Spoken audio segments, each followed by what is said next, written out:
I think one of the main things with Girls Gotta Heal is just highlighting how a lot of life happens outside of grief or while you are grieving. So a lot of like the content I post is about like relationships or empowering yourself because someone who's just gone through a loss, they're still going to have to go to work. They still have to maintain their relationships. They have to kind of go about life and things. And Welcome back to Fearless Narrative, a show that's all about the incredible stories of women who are changing the game, breaking the rules, and pushing through the boundaries to face their fears head on because they are fearless entrepreneurs and creatives, and we love to see it. I am your host, Courtlyn Jones, and on our show, we go into a deep dive into captivating storytelling and engaging conversations with these incredible women as they share how they are pursuing their passions and shattering glass ceilings along the way. We love that so much. It's so inspiring and so empowering to share these stories with you. And hopefully it will empower you to embrace your own fearless path. Our show is all about feeling the fear and doing it anyway, as well as women supporting women. We love that. We need more of that always. So before we get started, don't forget to hit the button to subscribe to our show. We also would love a nice 5-star review at the end. Without further ado, let's go into a new episode right now. Enjoy the show. Hello, and welcome back to Fearless Narratives. I am your host, Courtlyn Jones, and today our guest is truly inspiring. Carm Pileggi hails from Toronto, Canada, and is a true advocate for mental health. She's a child and youth care practitioner, educator, peer support facilitator, author, and a shining example of resilience. Carm's journey began over a decade ago when she faced loss and grief, a journey that ultimately led her to a place of healing and growth.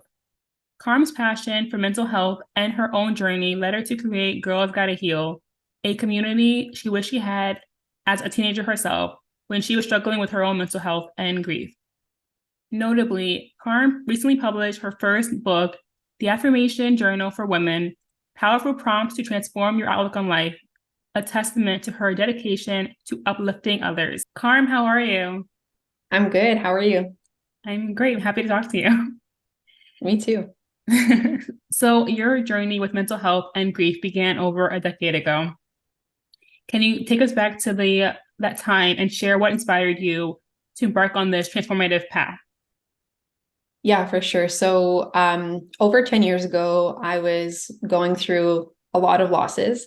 I was in university for my bachelor's degree and had lost my father, had also lost a lot of family members as well, and was just adjusting to a new point in my life of starting post-secondary. So a lot of major changes were happening, a lot of loss was happening, and I just felt like I couldn't keep my head above water. And I also felt like the people around me did not know how to best support me, whether they were also kind of just figuring life out or they hadn't gone through any kind of loss or death or anything like that. So to no fault of their own. And I found myself just trying my best to support myself in getting through the feelings of grief and just trying to find anything I could to just better understand what was going on. In my family, we never talked about grief. We never talked about mental health. Like so many families, because of our cultures, it's kind of taboo or it's not as welcomed or feels as comfortable.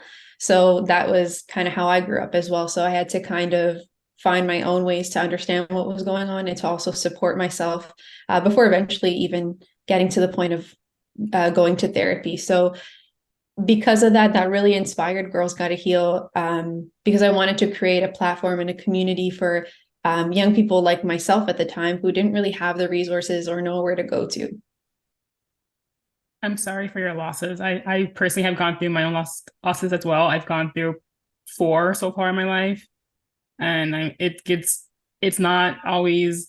They always say it gets easier with time, but I don't really know if that's true. I think it gets Yeah, easier. It doesn't ever go away, but I guess it does get easier throughout the years. But I also did lose my dad when I was 10 years old, so I can relate to you in that sense in some way. And again, I'm sorry for your loss. So Girls Gotta Heal is a community you founded to support individuals struggling with mental health and grief, as you mentioned. What's the main goal of the community, and how do you hope it will impact those in need? I think one of the main things with Girls Gotta Heal is just highlighting how a lot of life happens outside of grief or while you are grieving. So a lot of like the content I post is about like relationships or empowering yourself, because someone who's just gone through a loss, they're still going to have to go to work. They still have to maintain their relationships. They have to kind of go about life and things. And so there's more than just the loss. There's a lot of other things you're trying to juggle. So Girls Gotta Heal is really, the intention is to have a space to just feel like, somebody gets you, or, whatever point you're at in the grieving process, whether you're at a point of, feeling good and transitioning back to work, to your life, and you're just not feeling great about yourself. Like, it's just a great space to go to. You can always find things to just connect and resonate with wherever you're at. So just fostering some sense of belonging and community is really the main goal of it. That's beautiful. I know that community is really crucial, and I personally feel like I can't do things without community because it's really lonely to go through life, and but also to go through grief, especially because it's not an easy time. It's also a time where you're kind of confused, and life and death just seems more like a more blurry at times because of going through so much grief all at once, or just going through a lot of losses in general. Yeah. And I think that your community is helping so many, and I think that's really beautiful. And so I'm so proud of you for creating this for everyone to hopefully get the healing they need. You recently published the Affirmation Journal for Women. How do affirmations play a role in mental health and healing, and what inspired you to create this journal? Yeah, so I think affirmations are a really great way to practice shifting how you speak to yourself. And it's not just about positive self-talk, but it's also sitting and reflecting with what you bring to the table, what your worth is, what you want for yourself. And those are little things that we can incorporate in our day, whether you choose to journal about it or you want to write I honestly have a sticky note beside me of just affirmations for this week. And some people might like think it's corny, or that like, but I don't really believe all those things. It's like, it's a practice. You might not believe it 100% that day. That's why we're writing it. We want to just, keep looking at it when you're feeling a little bit low. Okay. Yeah. I'm reminding myself I'm a powerhouse. I bring this to the table. Like, I'm welcoming certain things. So I think that affirmations are like a little nice practice to incorporate in your day, whatever stage you're at, whatever you're healing from, whatever you're going through. I think it's just a nice practice. And what was the second part? That was it. We were done. Okay. But I do want to ask you about affirmations again. So I Yeah. personally love the one I love. I aspire to be a blessing and inspiration to others. So what's your favorite one affirmation, or top three? Because I feel like I always need to learn more, because I've been in this like space where I've kind of gotten bored of my affirmations because I feel like Yeah. they're not helping me anymore. Yeah. I'll read you what I have here since I Sure. have it. Um, what's mine will always be mine. I'm ready to receive. I positively impact others. Um, I am a powerhouse. I like the ones just about like feeling enough, or I'm worthy, or I'm worthy regardless of what my family believes or what my friends believe. Like sometimes depending where we come from, our parents or siblings might have really rigid point of views or standards or any of that. And it kind of can get to us. So I think if you just, whatever you're going through that week, just, I'm huge in self-reflection. And whether it's you're feeling low about yourself because of your family, or feeling low about yourself because you're not where you want to be with your career or relationships, take time to reflect on that and base your affirmations on that. So the point of affirmations are to really to help you gain confidence and the self-love that we are occasionally lacking or always lacking. So do you feel that affirmations actually work, or do you feel like it's a practice in order for you to I guess, make it work? I don't know how to phrase that in the right way, but like, do you feel like it, do you feel that it actually helps you, or do you feel like it is something that's more of like a placebo effect in a way? That's a good question. I mean, I think that it's great to use in conjunction with like a dozen other things. Like, I don't Yeah. think that it's like if you're lacking confidence, just practice affirmations and you're set, right? I think it's a good practice to use if you're also doing like yoga, you're going to therapy, you have healthy relationships. Like, it's just like a nice little thing to add. It's not going to, solve everything, but I think the tool behind it is just teaching yourself how to speak to yourself and um, bringing that forth when you enter relationships, when you enter a workspace. Like, okay, I know what I bring to the table. Like, I know what I want to attract. So I think it works in that way. I agree. As a child and youth care practitioner and educator, you bring a unique perspective to mental health advocacy. Can you tell us about the importance of youth care in addressing mental health issues? Yeah, I think that really a huge focus needs to go to youth, and I think adolescence is a really crucial point in someone's life. It's not end all be all. We always can be growing and changing as we get into adulthood, but I think in our adolescence is when we start forming our self-concept. Who am I in a relationship, or how I've been brought up impact the choices I make in my behavior. So you start gaining self-awareness, and you start just realizing your role in the world. So I think that it's a really important age to target, to work on, to address, because there's so much to do there. I think that's a pivotal point in someone's life where they start learning advocacy, and they start learning, how to label their feelings and how to speak up for themselves, how to communicate what they want out of the world. So How do you approach peer support facilitation? And what are some of the most valuable insights you've gained through this work?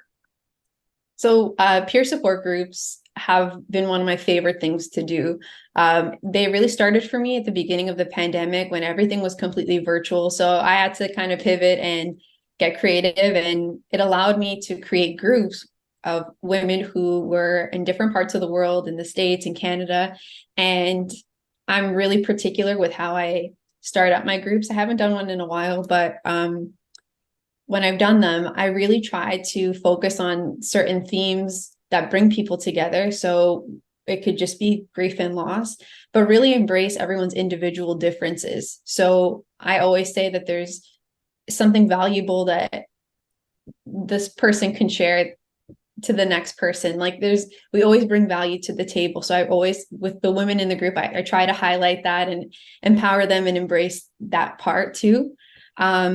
And also just trying to create a safe space for them, and recognizing that the hardest part of group or any kind of wellness or therapeutic practice is showing up. So I always like honored them for that. Thank you for showing up. That's the hardest part, getting yourself here, and just embracing everyone's individual differences and what they bring to the table. Because I don't think we can say, like, you and I both lost a parent, but our experiences could be completely different, and likely are completely different. But there might be something in me sharing my story that clicks with you, that makes you feel a little bit less alone, and be like, wow, honestly, the friends in my life for the last 10 years didn't even get it, but this random person I met in a different country can understand. So that was honestly the best part of groups, is just bringing people together and seeing those moments, those connections happening live. That was a great answer, and very true. I agree. And I also think, personally, for me and my family, as you mentioned earlier, mental health is not a thing that we talk about in my family. I wish we did, Yeah. but I know that it's not always easy for us to, I guess, talk about it with our family for some reason, whatever that reason might be. But so for those who try to do it with therapy or other ways of expressing themselves, do you have a positive experience with therapy that you might share in order to help others who could be afraid of going to therapy? Because I know that for me, I spent a lot of years not going to therapy because I didn't not believe in it, but I didn't believe that it would help me. And then I finally managed to go to therapy for the first time to go over to handle my dad's passing years ago. But is there anything you can share for those who have this stigma or fear around therapy that could help them to hopefully overcome it? Yeah, I think that and just speaking from my own personal experience, one of the fears was just that, this person's just not going to get me and I'm going to feel worse about it. And I'm going to have wasted my time and I'll feel embarrassed and I would rather just deal with it by myself. Mm-hmm. But I think for myself, when I started accessing support, it was because it was like free therapy on my school campus, which was great because at the time I would have not been able to afford it at all. So there was that accessibility piece, which was great. But it had just gotten so bad and it gotten to a point where it was affecting my school, my relationships and everything. So I sought it out and I was really reluctant at first. I probably didn't share too much for the first few months, but I had a really great experience with the counselor I had. And over time, we built a therapeutic relationship and it was great. And I think in retrospect, I would tell myself that it's that therapist or counselor's job to meet you where you're at. You can let your guard down a little bit, go at your own pace. And also if it doesn't work for you, you're always allowed to leave. Like, Mm-hmm.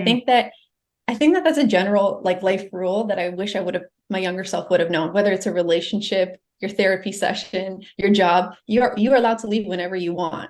Yeah. And, that happens for therapy. Like just as a romantic relationship, you need to be compatible. You need to be compatible with your therapist. So it might not work and you might try someone else. That's happened to me a couple of times. So I think a lot of people just get like hung up on like, oh, well, they said this type of therapy was going to work. I tried it. It took me so much to muster up the courage to even go and it didn't work out. So honestly, I'm just done. So I think people need to shift away from that and just know that there's other options, whether it's a new therapist or a different type of therapy or different therapeutic approach, practice, whatever it is. Just be open-minded to there being interventions and solutions that are going to be precise and good for you. And you're allowed to walk out and try new things. Yeah, I love that. I have gone to therapy 4 times, probably 5 times now, but the first 4, they always told me, I don't need therapy. I'm too self-aware. But if I had gone to you wanting help, clearly I needed the help. Like I have the guts to go to you for help and you're telling me that like I don't need it. And I think that what really hurt me the most was that they were like, oh, well, maybe trying medicine is better. But like that to me makes it feel worse. I know there's always a stigma around medication as well for mental health. I personally have that fear to even try it, but I know that there's so many of my friends who actually are on medicine for that and they are like thriving through it because it was really helpful. So I think that it can be a little overwhelming when your therapist is telling you like, oh, you're fine. So like that to me makes it a little bit difficult, but I did try again for the 5th time because I really am convinced. And I did partner up with BetterHelp to help me to find a therapist to help me through this. And they were probably the only app that I used actually made me feel like I could be heard for my anxiety or my depression. And I think that's really comforting because it took me a long time to find the right therapist. So to the audience, if you can't find the right therapist, keep trying because there are ones out there who can actually help you and who will actually understand you better. Next question for you is, your journey has been about healing and self-discovery.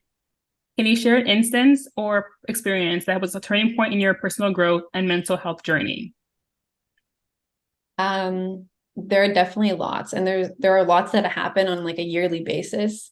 So I don't know if I want to pinpoint one exactly, but I would say that those moments do happen a lot, whether a health issue comes up or the relationship you're in doesn't work out or the money you're saving up for, you have to end up using it to repair your car and like just things like that happen, like obviously on a smaller scale, but things can happen, your family member gets sick, like it just kind of throws you off. You think that you're good, you're like, I'm fine. And then you just kind of get challenged and tested again, everything flips over.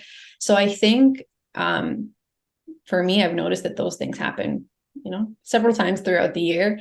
And especially when I think I'm doing great, and I'm always kind of challenged to be like, have you actually looked at that, past issue? It's coming up again. Or so I think, yeah, in those instances, there's definitely opportunity there to get back up and to handle yourself a little bit differently than you did last time, or apply what you learned from the last time or the tools you have going forward so you can get back up a little quicker or handle things a little differently.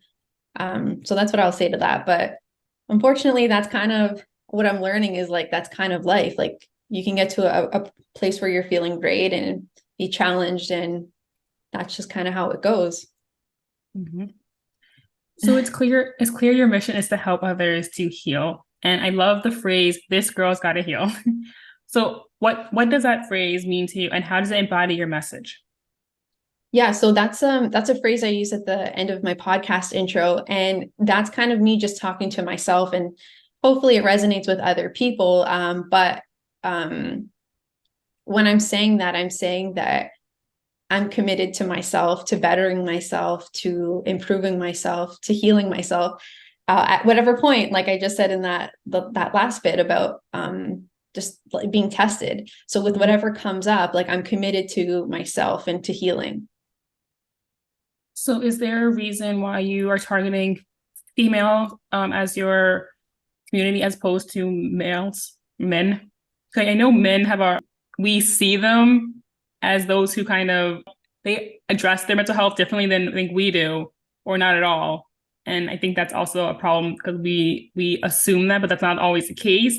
And I feel like that's a little, it's kind of why I feel like it's probably part of the reason why, like, we have so many incidents where men end up lashing out because they don't get the opportunity to, deal with their mental health issues the way that we are trying to as females. Yeah, and I think, like, just statistically, women are more likely to speak on their issues, and it doesn't necessarily mean that men don't have them. They're just a little bit less likely to come forward with them.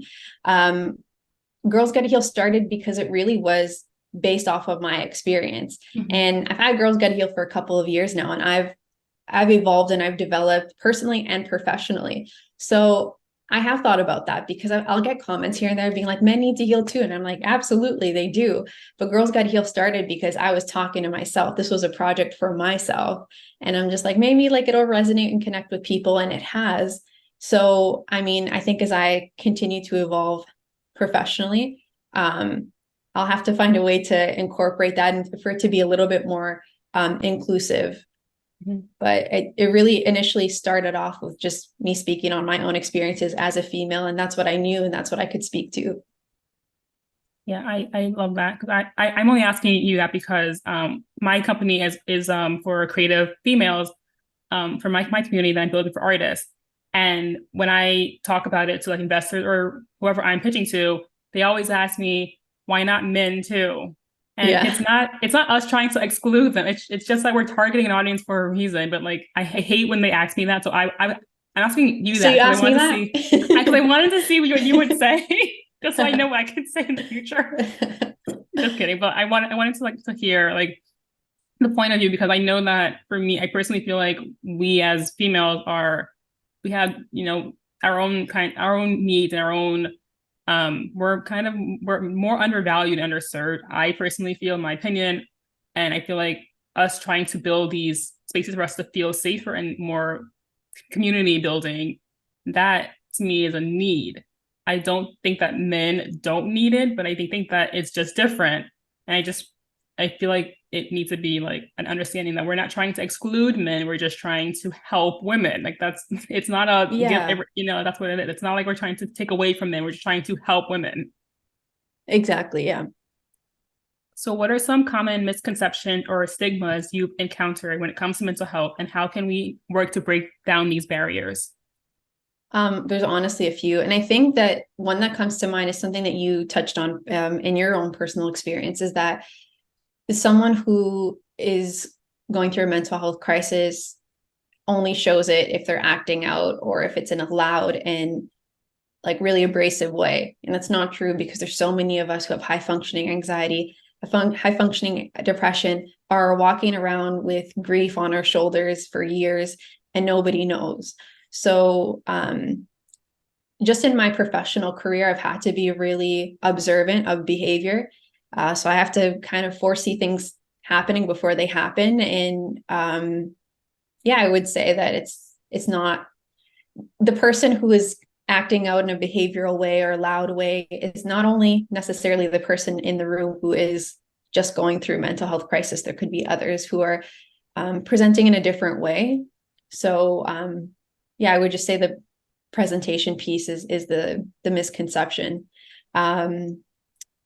Also too, I would say that there's this phrase that, like, and just speaking as a youth worker, from what I've seen, that youth are resilient. Yes, they are, and they have the potential to be, but they also need to be provided with tools, community, belonging, safe and caring adults. They have the potential to be resilient, but they also, need to be set up well as well. Mm-hmm. And adding to that, I would say that I saw a video on maybe on Instagram where they were showing how an anxiety attack looks differently than, I guess, what other people think it does. So there can be times when, like, an anxiety attack is just you sitting there quietly, just kind of, Yeah. just in the zone, or, like, just staring into the space. Whereas they make it seem, or as others can see it as, like, only when you're, like, shaking or, like, trembling or something, or just, like, making a bigger scene. But for me, I have my anxiety attacks are usually just, like, I'm, like, quiet. I just, like, start, like, Yeah. I'm very still, but, like, I can't breathe, and I'm just, like, panicking, and it's a really, like, heavy feeling, but you can't tell, but I'm going through a lot. And I think that's kind of bothers me, because there are some of my friends in the past who didn't believe me when I was telling them that I'm having an attack, because it wasn't, a big scene. It was just me, just, like, being quiet and being still. Yeah. But it was really happening. And I think that's a common misconception, is that anxiety attacks are like, always a huge, like, scene or something, or a huge mess, but it comes in different forms. Yep. So bonus question. Okay. When was the last time that you felt fearless? A time when you felt the fear, but you did it anyway. And then how did it turn out? I would say, okay, at the start of the year, I had quit my job, which was really hard for me to do because I'm incredibly passionate, absolutely love what I do for work, love the clients I was working with and the relationships I built. It was very, very hard for me to walk away and just not have security or certainty after I just blindly walked away and decided to put my health and my mental health first, because I had burnt out really badly. So that was, I would say that was a fearless move, because I had to just really, like, just bet on myself and take a risk and choose to prioritize myself, something that I was, preaching to my clients and trying to empower them to do. I had to also practice that. So I don't know if, I mean, I think it worked out. I don't regret it, because I think that it was the best for me. Of course, I'm human and I have a heart, and was hard to walk away from that. And I do think about that a lot, but yeah, I think being fearless is, like, you don't always have that 100% feeling. Like, I don't know 100% if what I did was the right thing, but there was something in me that, like, I had to prioritize, or I had to listen to, and I'm trusting that. I love that. And I'm proud of you for sharing that, and for having that big move made. I also did that too in 2021. My boss was very controlling, and every day I would wake up with heaviness on my chest, and I couldn't get out of bed because I was afraid of, like, his emails coming in the next morning, and him, like, saying mean things to me about my work. And, like, he thinks he's a nice man, and he, I guess, is, but he's also very controlling and toxic. And he doesn't know that he does these things that are really triggering to those of us who have anxiety, or anyone who has a heart. But I definitely made that move to quit my job without a plan because I couldn't handle the anxiety attacks or the chest pains every single day. And that was really scary, but it turned out, I think, okay too. So I hope that for both of us, we're doing better now that we made that big scary move. Definitely. So in your role as a mental health advocate and with your diverse background, what's your vision for the future of mental health awareness and support, and what role do you hope to play in achieving that vision? I honestly hope that mental health gets more talked about. Like I had talked about at the beginning of this episode, like I didn't really have a lot of things accessible. It wasn't mental health wasn't talked about as much as it has been in like the last 5 years, I would say. So just promoting awareness as well as accessibility, because there are a lot of people, especially a lot of young people, a lot of communities that don't have access to it. So finding more creative ways, more community-based ways to bring in different forms of therapy, different forms of wellness. I would like to see that, because I think a lot of populations, a lot of groups such as youth are so big, and there's not as much care and support that should be going to that specific group. And okay, so I'm going to end the show here because I think that went really well. But I just want to actually, before we leave, is there any last advice you want to give to the audience about being fearless or embracing getting help for your mental health, or anything you want to offer us today to end the show with? Oh my gosh. Yes. I don't know where to start. I would probably say that if you're in a place right now where you feel like really helpless, like you and I had both touched on, getting out of a work experience that wasn't the best for ourselves, whether it's something like that, or you're going through loss, or things in your life are kind of just really testing you, just to hang in there and know that certain things are temporary, things will get better. And, if you don't have that group of people around you that you need for support, it's out there. Those people are out there. There's different solutions. There's different avenues out there to help you get to where you want to go. So just hang in there as you're kind of bracing and dealing with heavy feelings, but it does get better. And just kind of cling to people who get it. And if you don't have them right now, like I said, they are coming, and put yourself in positions and places where you can meet people that you want in your life. If you're interested in, making new friends and you love art, go to an art show, like be around people that you want to attract in your life and that can motivate you. I love that. I definitely agree with having the right tribe can really make a difference in your mental health and your being. And lastly, Carm, how can our audience find you? So my main platform is on Instagram at Girls Gotta Heal. My website's girlsgottaheal.com. I have the Girls Gotta Heal podcast. And those are my main ones. Yep. Thank you for joining me today. I'm definitely buying your book, your affirmations book, and I want to hear your podcast to get more inspiration, and also hearing more about how you were helping these amazing girls who need to heal, because that is just beautiful. And I'm so proud of you for building this community. Thanks, Courtlyn. And that is a wrap. Fearless Narratives airs every Monday, Wednesdays, and Friday. Thank you for joining us today. You have been an amazing audience, and we really love your support. So we also would love for you to give us a nice 5-star review. And until next time, stay fearless.